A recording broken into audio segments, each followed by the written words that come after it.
Hi, good morning, Dr. Hart. I am doing my What is Difference presentation this morning. I did bring my coffee with me too. But over the last 2 weeks of class, we've discussed whether we think that media narratives influence society. And this week specifically, we discussed media narratives that surround gender. I think that media portrayals of gender can reinforce gender schemas within society.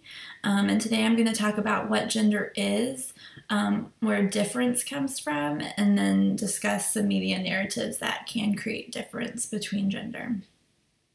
So I'm going to start with what is gender. Well, according to an article by Oster and Ohm, the BIM sex role inventory, which measures how feminine, masculine, or androgynous someone is very dynamic, and a person's answers can differ depending on the context that they're taking it in. So based on this study, gender identity is influenced by our behaviors and characteristics, not just our sex. And this could be altered depending on who we're with or what we're doing in the moment, such as if we were with, a parent, we might categorize ourselves as loving children and being more nurturing, versus if we were in a work setting where we could consider ourselves to be more assertive and being leaders. But so despite what biological sex a person is, they can behave in a way that the BIM sex role inventory would categorize as the opposite gender of their sex. Just to give another example of this, both my husband and myself took the BIM sex role inventory, and I was categorized as being more masculine, having more masculine characteristics, and then he was categorized as having more feminine characteristics. So we did end up having some differences there from our biological sexes. So where does difference come from? Typical stereotypes place men as the ideal that others are judged against. And just to give an example of this, research that Achida did, just looking into historical differences of genders, revealed that women's communication styles were considered different than the norm. Which is being based off of men's communication styles. So women's speech is being labeled as less than men's, which whether that's true or not, this does create a stereotype that women are inferior to men. In the article, Theorising Feminist History by Sue Morgan, she goes into detail that in the 1970s, patriarchy was feminism's first attempt at theorizing difference. So as a feminist concept, patriarchy is just a bias against women. The concept was highly controversial because people thought it was very blunt and wasn't going to do justice to gender relations.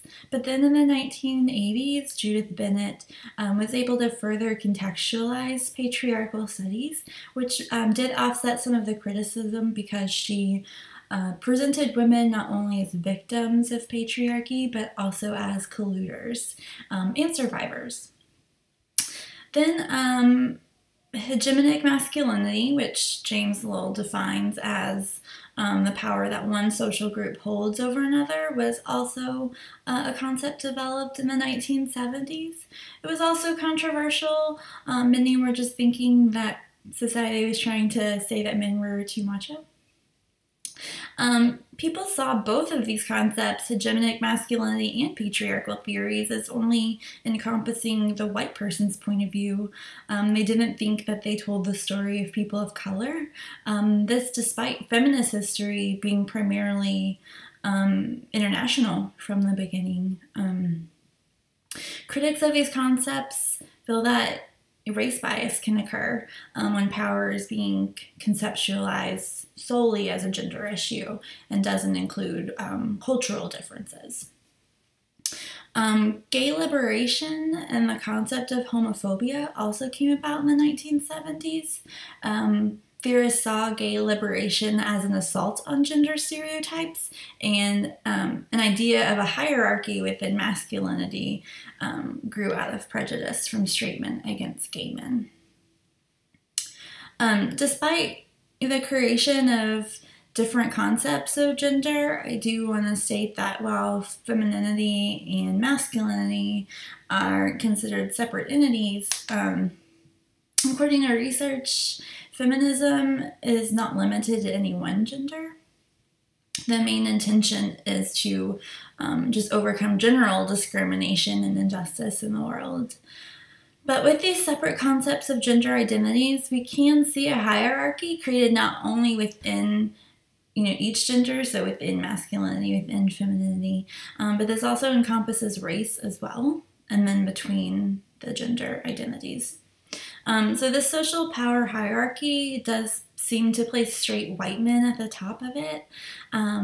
So this, already creates stereotypes, as some people being more oppressive groups than others.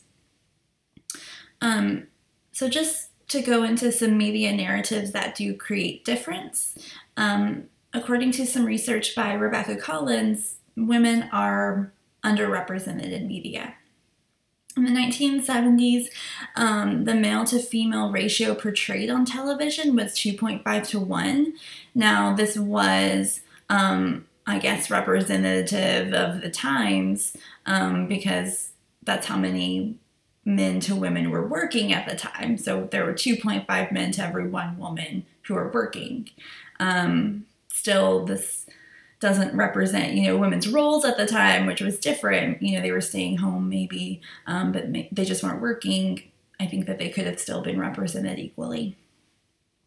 Now, to the 2000s, there have been 1.66 men portrayed for every 1 woman on television, but that's not even of our times with 1.2 men working for every 1 woman working. So it might not seem like that big of a difference, but obviously women are not being portrayed equally on television. And with a wider variety, of television programming than we had 3 decades ago, you would think that we would be better represented. Women are also typically portrayed as objects, and sexual objects specifically, such as their bodies might take the place of a bottle in a commercial. So, the real question here is whether or not any of this can influence a viewer's attitudes towards genders. But research does support that the more media usage a man consumes, the more he has a stronger adherence to masculine characteristics. So, men can learn masculine traits from other places, like their dads or their brothers or their uncles or their friends. So they're not just learning it from media, but media does play a major role in defining masculine behavior for some. According to the social cognitive theory, society can learn their behaviors from media. And if girls aren't seeing themselves equally portrayed, even if it isn't a role of a mother or someone who's not working, but who are they learning their behaviors from? They might see themselves as being less than because they're not being portrayed equally, or because they are just being portrayed as objects. And then boys, how are they going to feel about themselves? So obviously, that research shows that they take on more masculine traits, but if they aren't seeing women portrayed equally, how do they feel about them? So just to conclude, I think that we can see from research that gender identities are based on characteristics and are not necessarily based on a person's biological sex.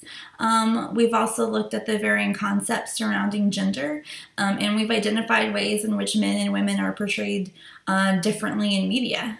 So I think that Gerbner's cultivation theory proves that society is influenced by media, and this demonstrates that gender schemas can come from media representations.